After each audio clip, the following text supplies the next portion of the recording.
he put on righteousness as a breastplate and a helmet of salvation on his head. And he put on the garments of vengeance for clothing and was clad with zeal as a cloak. According to their deeds will he repay fury to his adversaries, recompense to his enemies. To the islands he will repay recompense, so shall they fear the name of the Lord. From the west in his glory, from the rising of the sun, when the enemy shall come in like a flood. The Spirit of the Lord shall raise a standard against him, and the Redeemer shall come to Zion. Hello, good morning. Welcome to Line by Line Bible Studies. We're continuing the Gospel of Luke. Chapter 9. We are in verse 1, of course. All right. Then he called his 12 disciples together and gave them power and authority over all devils and to cure diseases. And he sent them to preach the kingdom of God and to heal the sick. He said unto them, Take nothing for your journey, neither staves nor scrip, neither bread, neither money, neither have 2 coats apiece. And whatsoever house ye enter into, there abide, and thence depart. And whosoever will not receive you, when you go up, when you go out of that city, shake off the very dust from your feet for a testimony against them. And they departed and went through the towns, preaching the gospel and healing everywhere. Okay. Let's look at this sending off message. So he calls his 12 disciples, the 12 particular disciples that become the apostles. If they're not already called that, but he calls them disciples here. And this is from whence the name comes. It's because these are the ones he sends out, the ones he sends forth. Because apostello in Greek means literally to send off. As someone sent off like an emissary or an ambassador. And so that is what the apostles are. They're, in essence, the ambassadors of Christ. You know, in Christianity, we have the idea of being called and chosen, but not all have the same gifts. Not all have the same purpose. And the apostles' purpose has to do with their mission. It's and they do all the other work. I mean, well, in this context, particularly, they go forth to do miracles, to cure diseases, and to preach the kingdom of God, to heal the sick.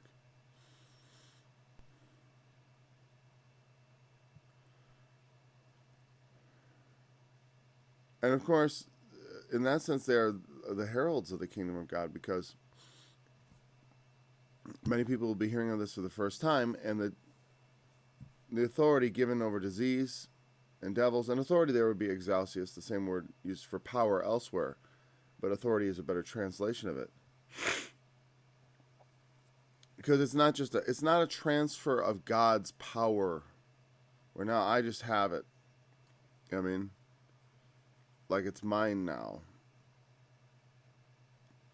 Really, God has maintained his sovereignty over everything. There's a place where it says, I forgot the exact, it's either one of the prophets or the Psalms. All the souls are mine, saith the Lord. That's not hard to find. All the souls are mine. All souls belong to God. All our lives are in his hand. And he's got the whole world in his hand. He has to do with as he pleases. He maintains his sovereignty over that and over the gifts and the powers he gives. Even Satan's power in the book of Revelation is all authority. And that's what Jesus said to those who crucified him. You could do, actually to Pilate in particular, said, you could do nothing except that we're given you from above, which is which is reference to God himself, but also in the mind of Pilate that can have multiple meanings because he has a sense of above. He is one under authority. Just as that centurion who had his, was it a child or a servant who was sick? I forget. Someone beloved was sick. I forget those details. Someone beloved of him was sick, and he said, I am one under authority. That was just chapter 2 hence. Okay, so they had the authority to do these things and to perform these miracles as supplementary to the preaching of the gospel, because the preaching of the gospel, the good news that people should believe in it, is the essence of why they went forth to heal. So the people would pay attention and believe. And you think, but in spite of that fact, the people, how can it be that people don't believe in spite of the fact of the miracles? In some degree, some people don't understand power and authority. But, or maybe they do. You know what I mean? They do in some sense, because they'll say things of Jesus like, he casts out devils, but by the prince of devils. And in the book of Revelation, the devil has miraculous powers. So, I mean, it's not that hard to talk your way around believing someone just because you see a miracle. In fact, you know, as Paul said, though we or an angel from heaven preach another gospel to you, do not receive it. You should not bear with them.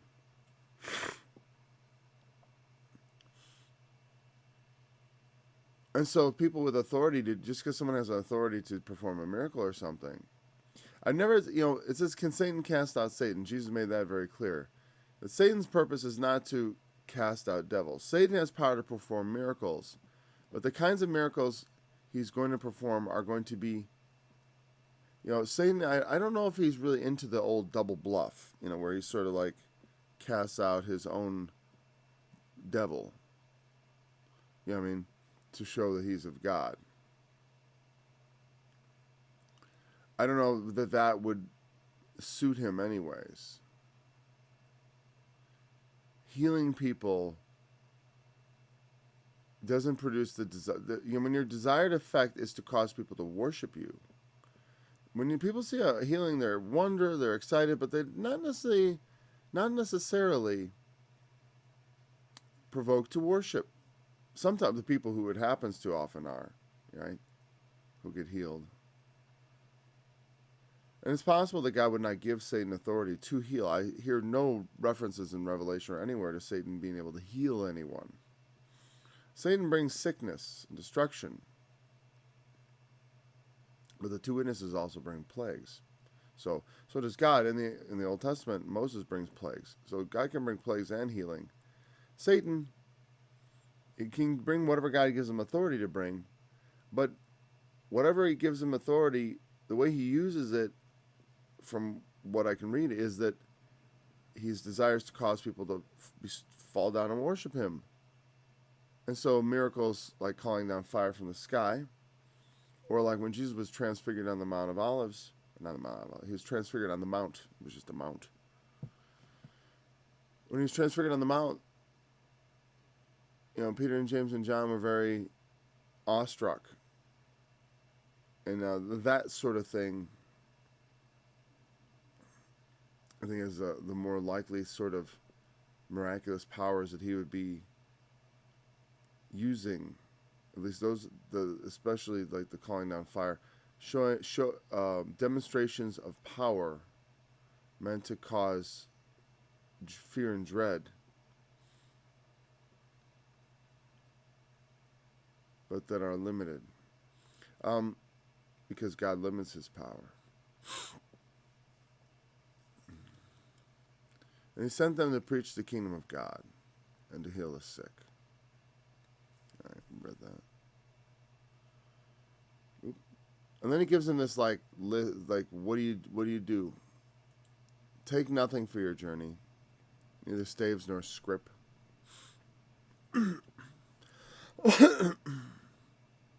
Let's I want to look at a couple of these words, so I'm going to bring up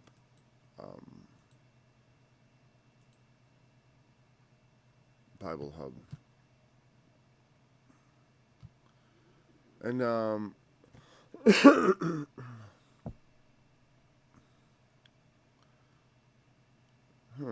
Pera. Scrip is Pera. Now, I think,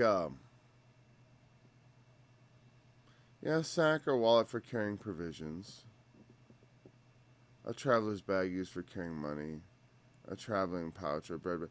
I don't know. When I was first a student, when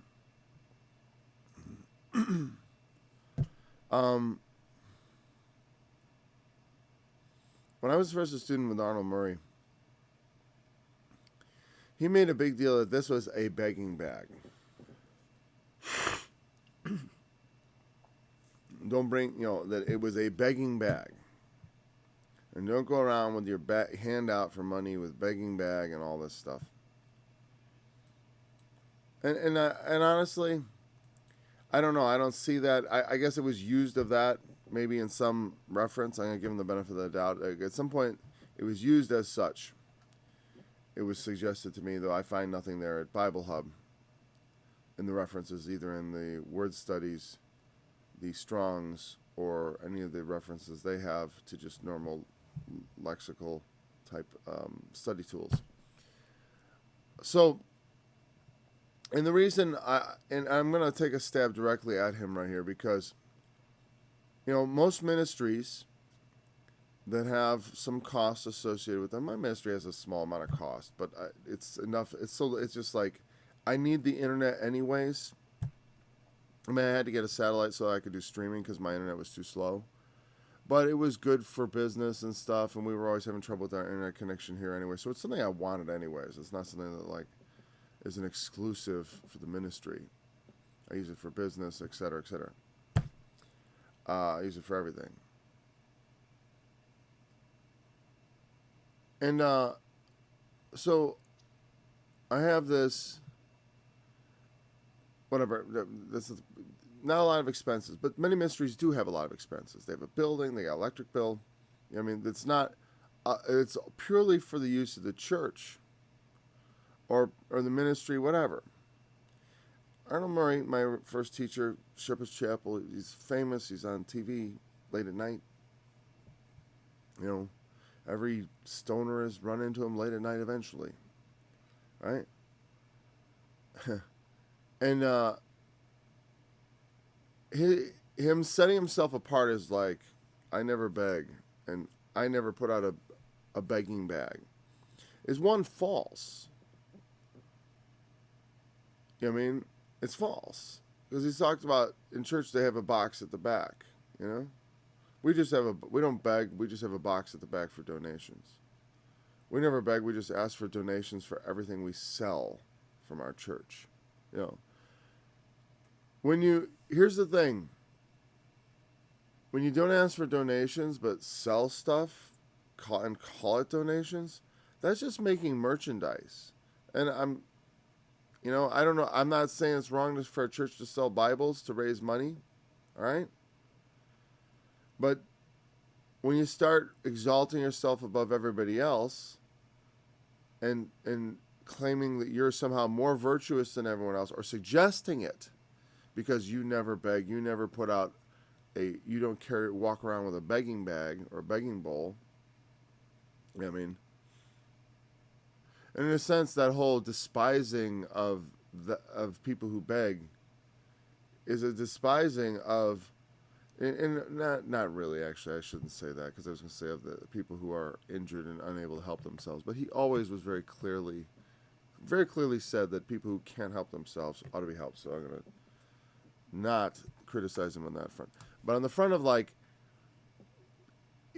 thing is, they collected donations, and they had every right to it, the Shepherd's Chapel, as every ministry does, to defer their expenses. So when he asked for donations, I never judged him for it. But his preaching and exalting himself and making himself seem more virtuous than others made me despise other people for being a little more honest about what they were doing. Nobody, he said, I never beg, and he thinks of it in terms of getting down your hands and your knees. Well, having a begging bowl itself is a form of begging. You know what I mean? Like, I don't need to get down on my hands and knees and cry out and ask someone for money if I have a bowl out, if I have the tip jar out, Could you say it's begging? Well, and people, let me tell you this. In my ministry, I have the equivalent of the box at the back.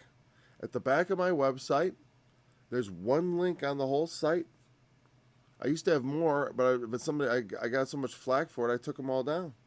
One link to donate, right? One link.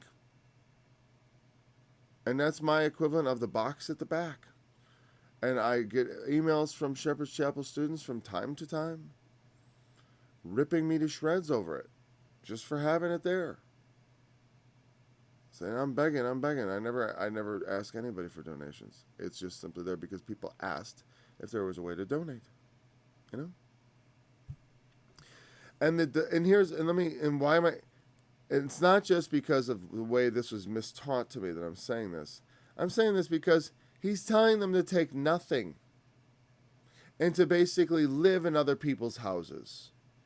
What do you what is that? It's not. I don't want to accuse anyone of begging, God forbid. But beg is like another word to ask. Asking for donations, asking for free things that you didn't earn is begging, isn't it?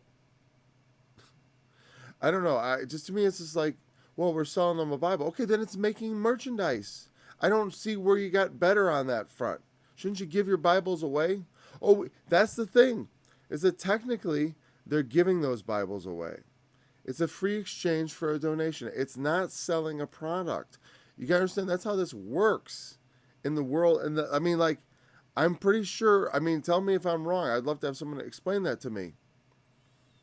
Churches often sell stuff, but since they're not a store and subject to sales tax, they have a 501c3 exemption for people donating to them, right? I think technically speaking, when they do their taxes, the money they get in is not sales revenue, it is donations received, and the other things are gifts given out. So, but it's like, it's such a one-to-one, this for that, quid pro quo when it comes to the donations and these things. You can ask a lot of places to give you stuff, but I don't know that they just will. And honestly, I wonder if they could get in trouble if they don't, in a sense, if they say, well, you got to pay. If you got to pay, well, then it's merchandise. And nobody likes the word merchandise because, as you know, they make merchandise of you. It's not quite a, the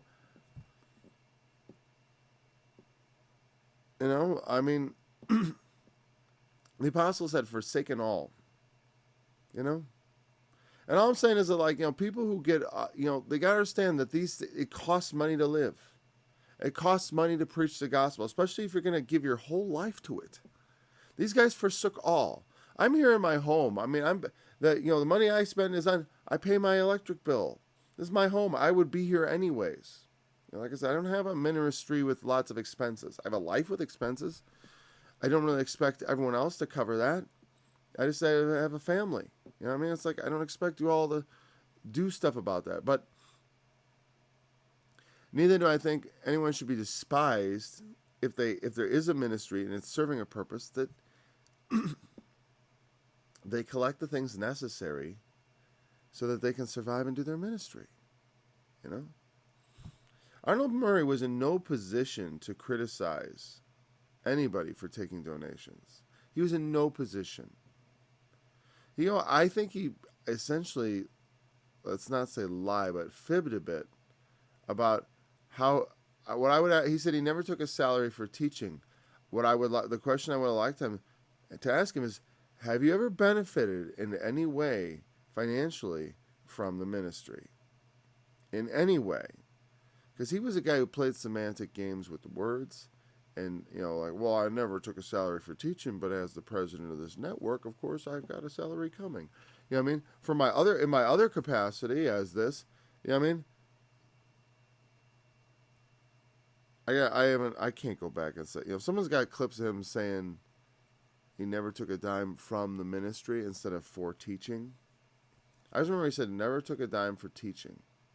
For teaching. He doesn't get paid for teaching. But, he did get an airplane as completely for his use. They owned an airplane. He drove an exceedingly nice giant car. It's a big SUV, as I recall. But he's a big man. He needs a big car. I don't grudge him the things he needs for his ministry. What I don't like is the whole, I'm better than you are. I never do this. I never do it. It's like, I take donations. I do. I take them. Because it's like it helps, because there is cost and it helps defer it. Not only that, it's like sometimes it's appropriate. It's like, it's not. I don't find it necessary. I don't want anyone to feel it's necessary, but it is appropriate for people to support things they believe in. It's fine. They had nothing for their journey, neither staves nor scrip, neither bread nor money. So, the staves. I'm just gonna grab a quick definition here. Where is it? Staves. A staff or a rod. I'll bring you along here for a second, because I'm just curious. Then I click on it. There we go. Roundos. A staff or a rod of authority? Scepter? In various senses, a walking stick, equivalent to a twig, a rod, or a branch. A rod with which one is beaten. See, I think the Hebrews weren't, I don't know. It's used of like a rod of iron. He will rule them with a rod of iron. Yeah, a cudgel, cane, or baton of royalty. I do think cudgel is probably the meaning he has in mind here. Which is, because it's like a walking stick. I don't think that, if it's a look at the Luke 1. Anyways, a walking stick doesn't strike me as like the kind of thing that he would be like, don't take. But you can take it that way.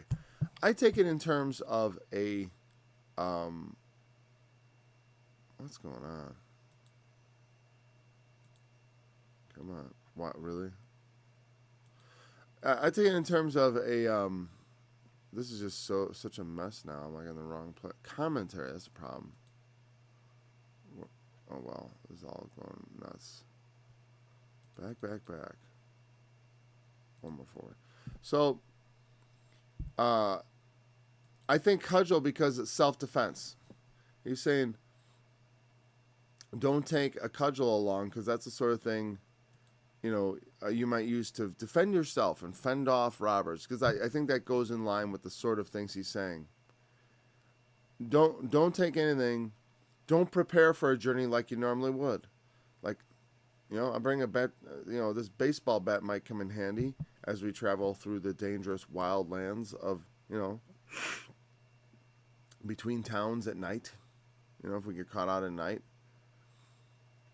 A scrip is a bag for carrying money and food, like a purse, right?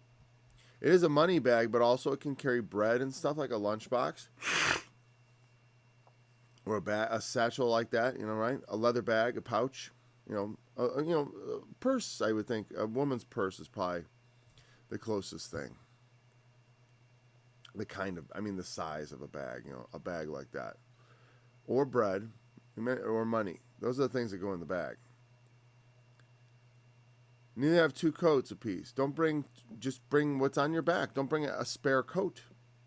It's a very unprepared journey. Don't prepare for for this traveling the way you would prepare for anything. Just go. Don't bring extra stuff. Just live off the land, so to speak. And whatever house you enter into, stay there and leave there. What he means is, like, the place you enter in, stay there and leave from there. It's a little different in other places, but I guess, because Because I have trouble, like, I'm like, okay, what's that mean? What's that mean? Because it all has a meaning, you know what I mean? Like, the idea is like, hey, I'm sending you out to preach the gospel. You're depending on God and the authority I'm giving you.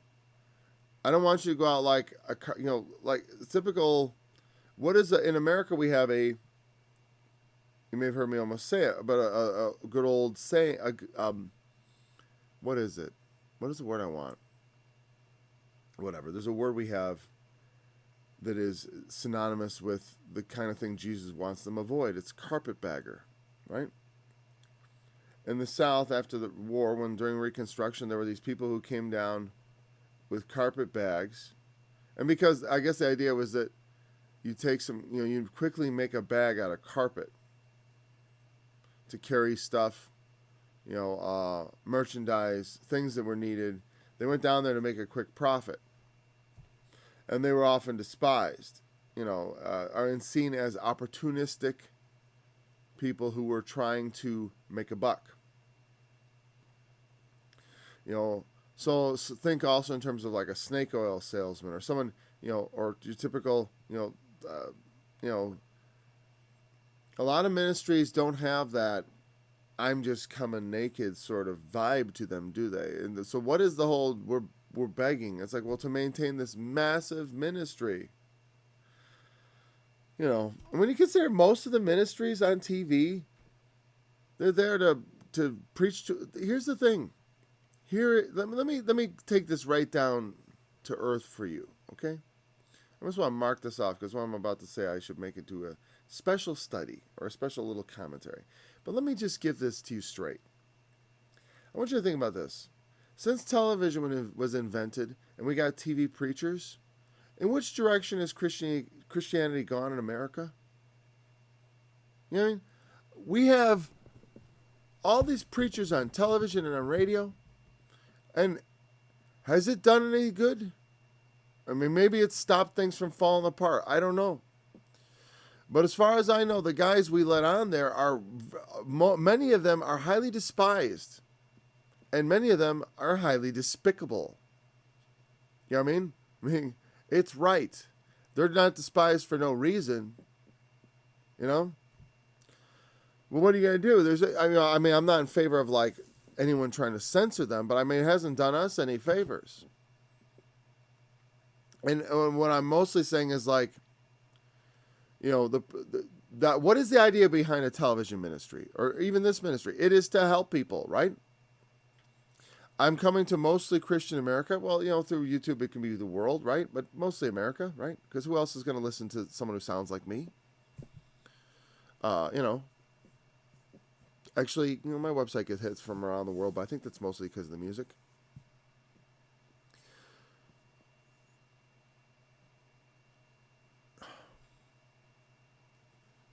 They've been on there, and they're rich. They wear beautiful suits, tailored suits. They look just splendid with their lovely coiffed hair and their, expensive wives. Their wives are expensive. You look at them, that's expensive wife. That kind of plastic surgery, that kind of clothing costs money. And the cost of the makeup alone. Yeah. They have all this going on, and as far as I can tell, there are very few ministries involved in that business that have done any good for anyone. There's, the prophecy ministries have sold a lot of tapes and garbage and false prophecy. I've been around for a little while in this life, and older people will understand, right? People older than me they know. You know what it was like in the 80s, and you know what it was like even before. They've been saying, oh, it's coming, it's the end. Jesus is right around the corner. And not just that, the prophecies are all being fulfilled. Yeah? I think we would have run out of prophecies by now with all the prophecies that have been fulfilled. Means it's filled to the full. There's nothing left here. This one's done. I don't know what they mean by fulfilled. They say, like, that's the problem with a lot of these. They say fulfilled so easily. Prophecy fulfilled. How do you know fulfilled? How do you know there's not another event that's just symbolic of? Or that's a foreshadowing of? A lot of prophecies don't get fulfilled till they're filled to the full. You know, it's like it's not a fulfilled prophecy until that's the end of it. It doesn't mean anything beyond that. It's like this is the end of the thing. This is where the meaning all comes together. Prophecy fulfilled. Everything gets stuck. I get sick of hearing it, and I just don't. They don't do any good. That's not going to be a special. It's just whatever, a small commentary. They just don't do any good. It's just all that time. What have they done? Are there a few good ministries on TV? I don't know. I always think of people I didn't hate. But I'm not crazy about any of them. You know, some of them seem all right. Well, who are you thinking of? I always think of Charles Stanley. I don't know. I always liked him, kind of. But he's not. I don't agree with him on a lot of doctrine, as obviously. But I just thought he seemed more down to earth and real. There's other guys. I don't pay attention to that. I don't know. Someone will probably tell me, oh, you think he's... I was like, look, I've listened to him like maybe 10 times. You know what I mean? 10 times in my whole life. Nearly 50 years. And I'm not like a fan or anything. I just, I'm like, well, I was like, oh, he's all right. I don't know. I mean, if I kept listening, I'd probably, I didn't want to listen. Because I guess I don't agree with a lot of the doctrine. Not a lot, but actually a bit of the doctrine. I should have said I just don't agree with a bit of his doctrine. An important bit to me. And I just don't like to listen to that. So go in where you go in, come and stay there and come out. What is that? That strikes me as he's saying there is like, don't go from house to house. You know what I mean? Which is more of that, like take advantage of someone here, taking advantage of someone there, it's kind of skipping around. Also, it makes it look like you're shopping around for the best place to stay. There's a lot of ways that someone going from house to house could be interpreted as being, a little sketchy. Staying with one person then the next, kind of, where it sort of gives you the sense of they're inconsistent. Like you go to a town and you're staying with John one day and Susan the next and Tom the next day and Bill the other day. You know what I mean? It makes you seem like you're all over the place. You say, go there and stay in one house. In another place, he says, inquire who is worthy, and then stay in the house of one worthy person in a town. Just stay in one house. Now, a lot of this, I should say, as it's going, people are like, well, what does this mean to us today? Really nothing if you're not an apostle. I mean, we could take lessons from it. But these aren't commandments for us. Like, don't take it, never have two coats. You know what I mean? Most of us might have a coat or two. Or you certainly have money in the bank to buy another one if you need one, don't you? Right? Or you have whatchamacallit, credit available on your credit card. Or whatever. I know I got a lot of coats myself. I'm not just being an apologist for myself, but my kids have coats, and I have coats. People give coats, and I wear them out, and I have some waiting to be worn out,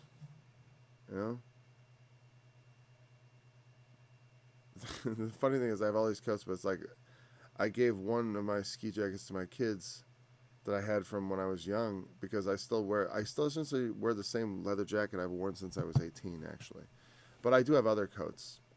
I have a nice pea coat for cold winter nights when I blow snow. But anyways, and it's a little different when you live, he lived in a temperate zone. If he lived here, Jesus would have said to take 2 pairs of socks and wear them at the same time, especially in December. And I'm being a little unjust, but certainly 2 coats was enough where they lived. But the main point is, like, don't get all prepped for the journey. Don't be like this. He wants them to be mindful of who they represent. They're representing the kingdom of God. This is serious business. But it is not making merchandise. It is not just a go from house to house partying. It is not a carpetbagging coming into town, trying to sell a bill of goods to a bunch of people. You're preaching the kingdom of God. And there to heal and to, and so these are the criteria he lays down. And I don't know if I've explained it particularly well, but you see the idea of the impression he wants them to leave. You're not, we can understand what he says to do based on, well, what would the opposite be? The opposite of staying in one house would be to go from house to house. You know what I mean? The opposite of taking nothing would be to be all prepped for a journey with a stick and bag and food and provisions and money. Go home and get your extra coat. All right, here we go. We're off, ready for a journey. Don't go. Just come into town as you are, performing miracles. Because what he's saying is, you don't need to prepare because people are going to support you. But on the other hand, just stay in one place. Just because people are going to be loving you, don't go, because that's the idea. Is like, stay at my house, and it becomes like this celebrity. You know what I mean? They become like celebrities pretty soon because they're in everybody's home. That's what it's almost the definition of fame, right? Am I touching on? I think I might be hitting on something there. Because what is fame? But to be in everyone's home. I mean, that's what it is today. You know what I mean? To be in everyone's mind, to everyone know who you are. You know what I mean? Even in the old days, it's like during the Revolutionary War, everyone knew who George Washington was because he was written up in all the papers, and he was a general, and everybody knows he's on everybody's lips. And you're going to be celebrity enough with all these healings and stuff. They're going to know that the apostles are here and all that. Much less you should add to it by making personal appearances and staying in different homes and also inspiring in people a sort of competitiveness.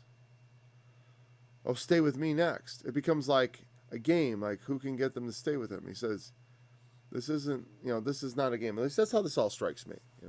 Maybe someone else has a better take on it. That's my take. And said, and whosoever will not receive you, go out of that city, shake off the very dust of your feet for a testimony against them. Now, I've had people shake the dust off their feet at me on a number of times, and I consider it to be something done in particularly bad taste. Not what the apostles did. I'm just saying, when two Christians have a discussion and we disagree about a point of doctrine, shaking the dust off your feet is not an appropriate response. Okay? And nobody actually does that.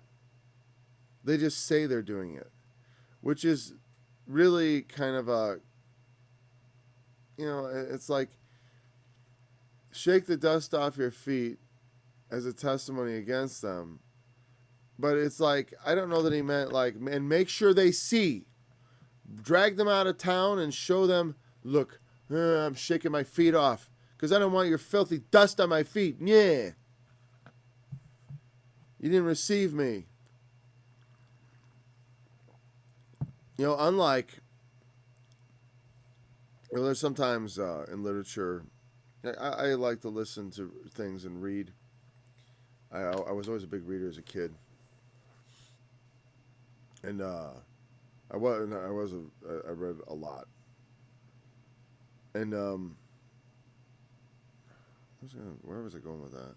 There's something I'd read and seen in writing and books, in storytelling. There was the idea that you couldn't curse someone unless they knew about it, and that was how curses worked. that they know they're being cursed, and therefore they sort of interpret things that happen in their life to them that are negative as like, it's because I'm cursed. It's just the regular ups and downs of life, But if you think if someone tells you you're cursed, and you even have a tiny bit of belief in that, right? But that's not how things really work with God. God doesn't need you to believe in anything. People think that that's how God works. He needs belief. No, we believe in God because we ought to believe in him. And believing in God does not mean believing he's real. It's believing in his promises, believing in that what he said concerning the... of course you got to believe he's real. That's just the basics. But that doesn't count for anything. That's not what we mean by faith in Christianity. Faith in Christianity, by faith, we don't mean that we believe God is real. We believe that God is true. You know what I mean? We believe that what God has said is what will come to pass. That's how I have faith in God. Of course I believe he's real. Is it something that I used to think about more in terms of my faith? Yes, I used to think more along those lines. But now I understand that the point of having faith in Christ is not... It's not so much about, I believe these things are factual. These things indeed happened. We've allowed scientific thinking to invade Christianity, and so where we've reduced faith to this, we've reduced it down to this almost materialist point of view, and it's not supposed to be like that. Faith is trusting God, like he says, we're going to the other side, and then no matter how much the wind and the sea and the waves roar, we know we're going to the other side because he said it's true. We trust him. Though we die, we shall live. Not just the fact of it, but like the fact in my heart that I trust in God is what faith is. Faith is the substance of things hoped for. Hope and trust. Like that's the point. Is that faith is substance. Faith is like this. If faith was going to become some sort of thing, it'd be the thing that arises when you have an expectation of something in the future coming to pass.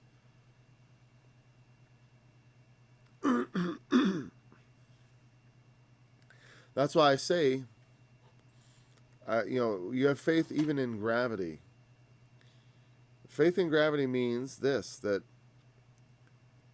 because you understand, not in a materialist sense, that when I let go of this, I believe it will fall. But if I don't let go of it, you know what I mean? Like, we don't really know. We know, we can predict it. You predict it you have a lot of certainty in that prediction. But it's like, but until it drops, it hasn't happened. And so in that moment of before it drops, my thought that it's definitely going to fall. I think it's definitely going to fall if I let go of it. That's what faith is. Faith is the substance that arises when I have a hope. And hope in Greek means, it's apiece, it means expectation. I expect an outcome. So, I have evidence for God. He's never let me down. He's never let me down. So I have evidence. Well, I don't believe your evidence. I don't care if you believe in my evidence. I really don't care if you believe in my evidence. Because I understand. Because you don't know what faith is. That's all it is. You just don't know what faith is. And like I said, don't try to explain to an atheist or an unbeliever why they have faith. There's no point. They're not listening. I try to give them faith. I'll preach the gospel, try to explain things, but it's like trying to explain to them how they already do have faith in things. It's like they're just they hate it so much that they're blind. I've never seen, that's one way in which I've seen, wow, you're really blind, because this is actually a very, it's a straightforward idea. Things we call laws are, by what authority is there any law? It's like, well, because we've observed it thousands of times. Just because you've seen something happen thousands of times doesn't mean it's going to always happen. And honestly, people who are really, I've had even scientists. It's not a question of what a scientist says. You know, it's a question of what's right. Yeah? Not everyone who is something says something that is a statement of truth. You know? Everybody's got blind spots. Yes, even me, of course. Not even me, especially me. Especially yourself. Those are the blind spots you got to be most concerned with. Remember what Jesus said. The beam in your own eye is the most important thing in the world, as far as for you to fix. So shaking your feet off as a testimony against someone, God doesn't need faith. You just do it. They don't even have to see as a testimony against them before God. I don't, I mean, do they have to say? I don't think, everyone come here. You want me to say, it's just, you know, it's like, I just don't, they can't be what they did. At least, you know, what do you call the whole town off? Watch this as we do the shaking the dust off ceremony. I don't think so. And so also, online arguments when people get upset with each other and they say, well, I shake the dust off my... It's like, I'm talking to you. That's receiving you, as far as I'm concerned. By entertaining your ideas, I'm already receiving you. All right? I'm receiving you as someone who has the ability to converse intelligently with me. You know, people write me emails, you know, and I haven't responded to a lot of emails. I mean, I have a big stack of emails. It's becoming a year and a half now since I've responded to, I've responded to a few, but I've skipped most of them. And I got to go back and do them all. I feel bad because it's been so long, but at one point I got burnt out, to tell you the truth, because it's like the same things over and over again. And there's some very nice things people wrote me and I didn't respond. Because at the time I was too busy with business and stuff, you know. Like I said, I'm not in full-time ministry. You know, it's like when you get 3 emails in a day and they're all like, it's like, what am I going to do? You know, it's like, I'm not getting paid to just sit around all day writing emails. When my kids are smaller and stuff, business has changed. It's different. Life changes. And suddenly I can't do it anymore.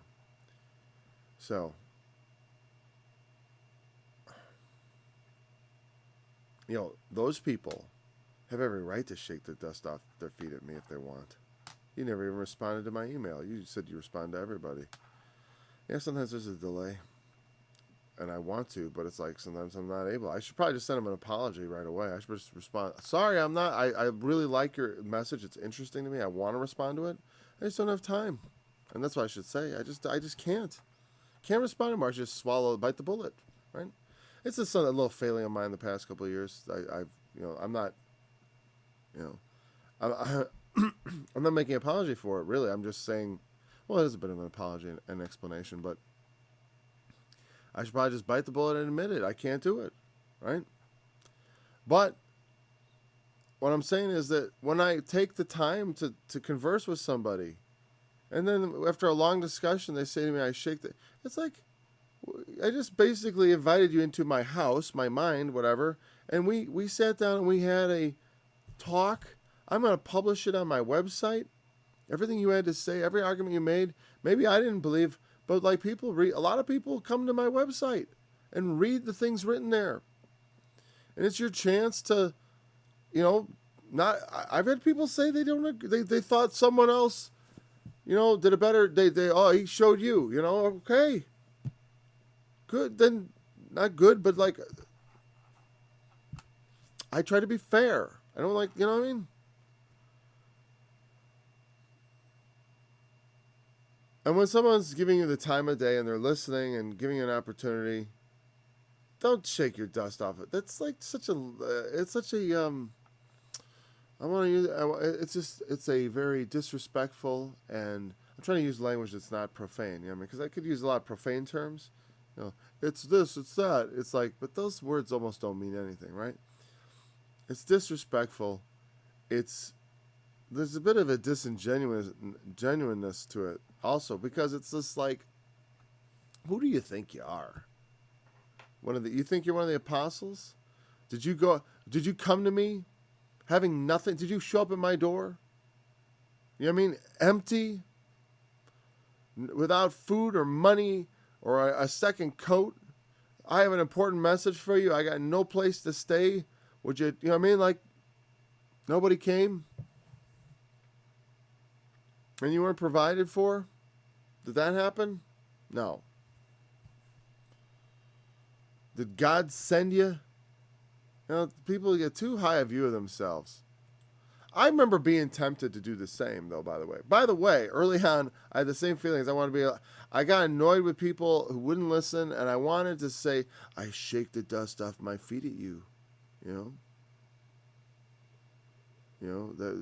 I put you in the same category as those that didn't receive the apostles, because that's how highly I think of myself. I think of myself as in league with the apostles.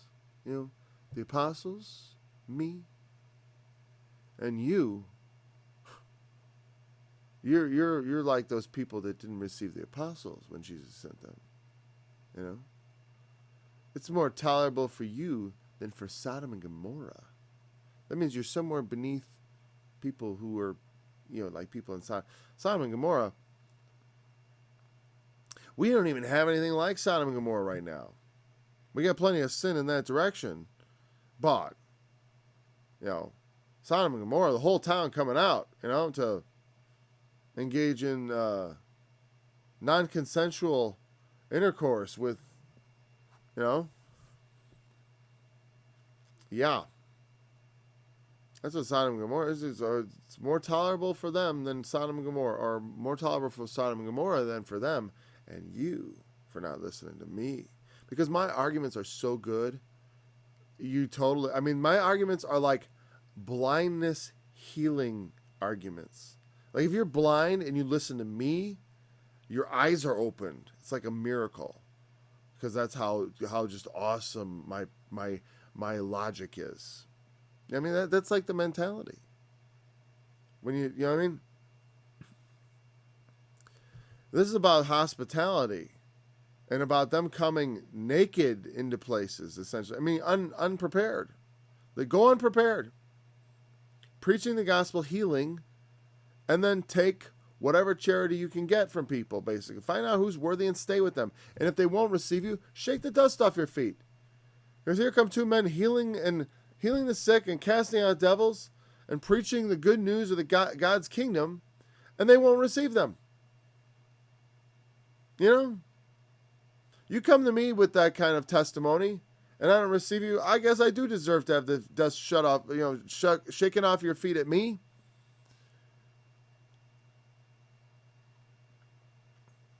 But until you rise to that level, don't condescend to me with this nonsense. It's so condescending. That's another good word for it. Disrespectful, condescending, presumptuous, disingenuous, and a lot of other US's.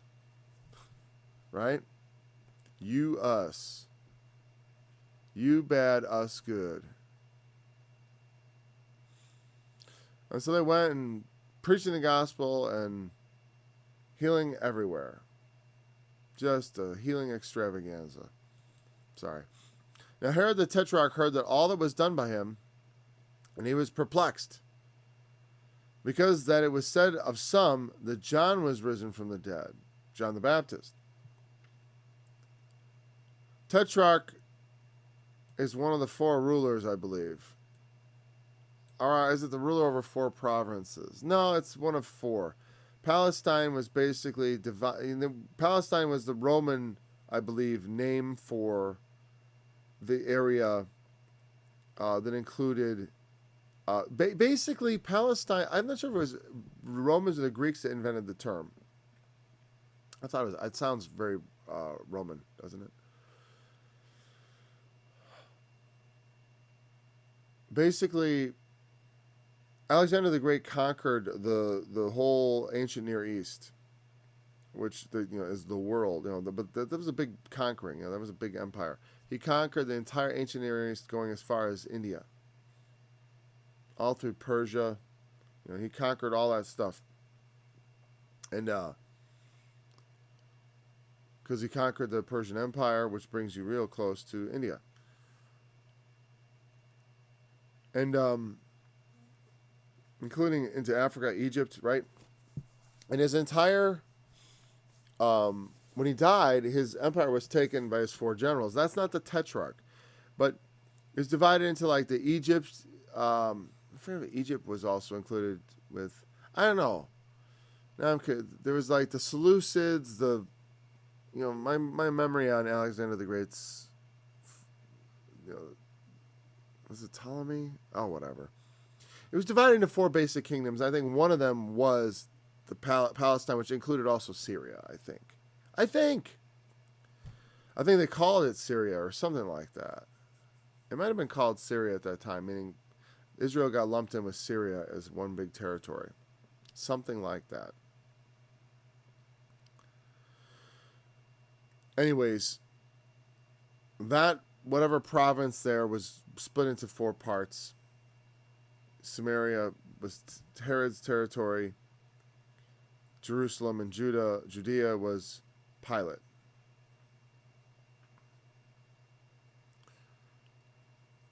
Did I say Samaria? Well, the Galilee and all that up there. Like when Pilate hears that Jesus was from Galilee, he said, oh, he's under Herod's jurisdiction, so he sent him to Herod, who was at Jerusalem at the time. So anyways, I think it means the 4th ruler. And I could have just looked that up. But now I'm not going to. Now I'm not going to. Okay? I'll be either wrong or right. It could be one or the other, couldn't it? And so it was said that John was risen from the dead. And of course, he had John beheaded. And that was bothersome to him that John had come back. Because he had a guilty conscience about it. Because he hadn't wanted to kill John. He knew that people thought of him as a prophet. He knew he was a good man. And he also knew what he did was slimy. He made his brother divorce his wife so that he could marry her. Right? And John the Baptist said that was bad. But he said, that's wrong. You can't do it. It's not lawful. Under the law, it's not lawful for you to have your brother's wife. He's still alive. Yeah, you could say it for Herod. To Herod's credit, he didn't kill him. Right? That's why we have divorce laws, honestly. It's to prevent... It helps. But John was preaching righteousness. And that's right. And you gotta understand, it wasn't just... If it was just the sort of things kings did, that's one thing. But it percolated down. Common people thought it was okay to do that. Kings are often known for their ungodliness. They have all that power and it corrupts. But even common people believed, according to the teachings, it had been corrupted in the teachings that, hey, you could divorce your wife for any reason, essentially. Any reason. You want to marry someone? So Herod's like, divorce your wife because I want to marry her. That's your reason. And she was fine to be married to Herod, but she wasn't happy with what John said. Basically there was adultery. It was sort of implied to her character. It is sort of it's a salacious thing. And Herod said, John have I beheaded, but who is this of whom I hear such things? And he desired to see him. Oh, I'm sorry. So he had heard, it was what was it, troubling? He was perplexed. He was, sort of like, what is this? What does this mean? He was perplexed, confused. Of some said that Elias had appeared. John the Baptist had come back from the dead. Elijah had appeared. Elias is the Hellenized, which means Greekified, right? Hellenized is Greekified, okay? Because they didn't call themselves Greeks, they call themselves Hellenes. It's the Hellenized version of Elijah is Elias. And then we translate it into English, and that's how we get a lot of our New Testament names being very different. That's how we get Jesus. Because Jesus is the Hellenized version of Yeshua, and then we take the Hellenized version of a Hebrew word and we anglicize it and we get Jesus. That's how it gets so far from Yeshua. So far that some people really don't like the name. But that's the name by which I received the Holy Spirit. And that's the name by which I know him. He has many names. You know what I mean? King of Kings and Lord of Lords. And look at the Old Testament. The Lord was known by many names. It's not the name. It's not the label. It's who you know you're talking to. And he knows our frame. I mean, it's like, he's not so caught up on his earthly human name. It's a name that's above every name. I mean, the people, it's a powerful name in our language. I mean, Jesus, that's a powerful, and just the word, saying Jesus in a certain way, it's like, it exudes power. Like when people see a massive disaster, you'll see people say Jesus, and you know they mean it. You don't know what they mean, but they mean it. You know what I mean? It's a big deal. It's a big word, big, important, powerful word. And so one of the old prophets, so this is perplexing. It's like intriguing also, just the idea that like, who is this? They say it could be John the Baptist. I cut John the Baptist's head off. And now he's getting all these varying reports. Who is it? I want to see this fellow. Right? One of the old prophets is very interesting. Kings are always interested in what's going on in their kingdom. Big deals.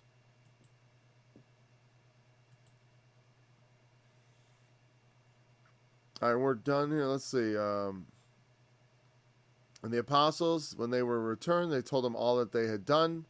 And he took them and went aside privately to a desert place belonging to a city called Bethsaida.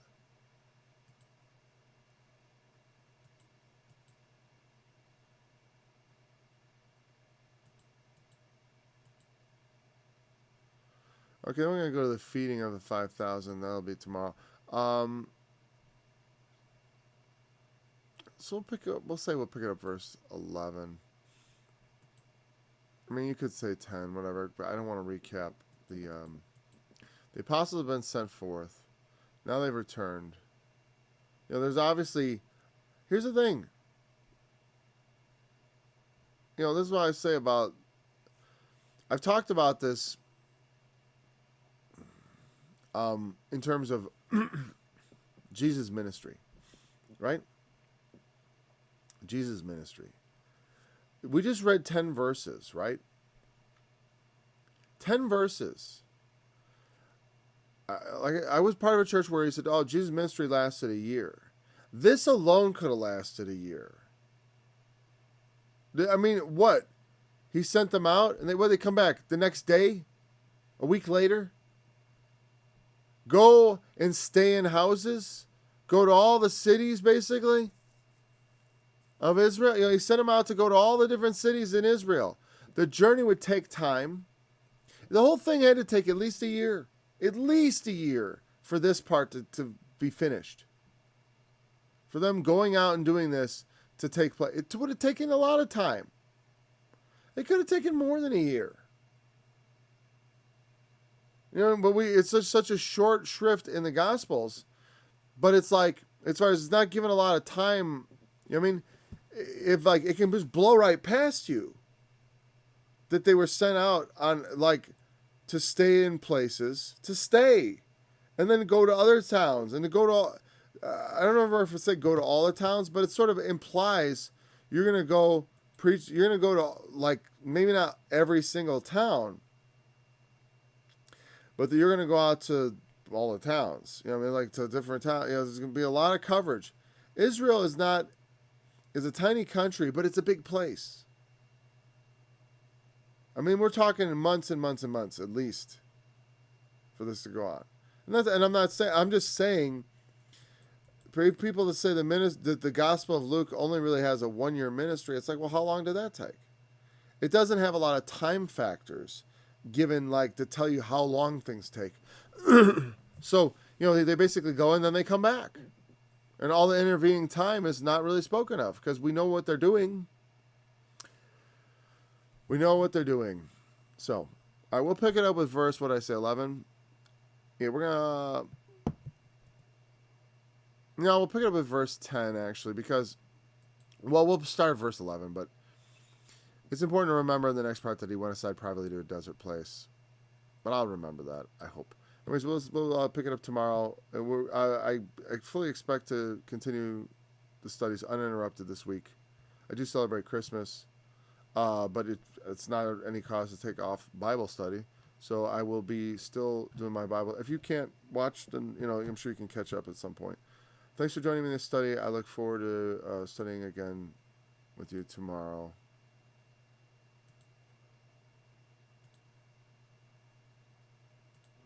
For he put on righteousness as a breastplate and a helmet of salvation on his head.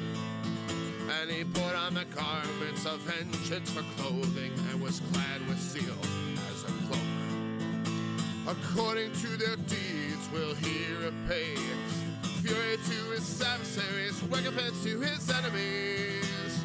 To the islands he will repay recompense, so shall they fear the name of the Lord. From the west in his glory, from the rising of the sun, when the enemy shall come in like a flood. The Spirit of the Lord shall raise a standard against him, and the Redeemer shall come.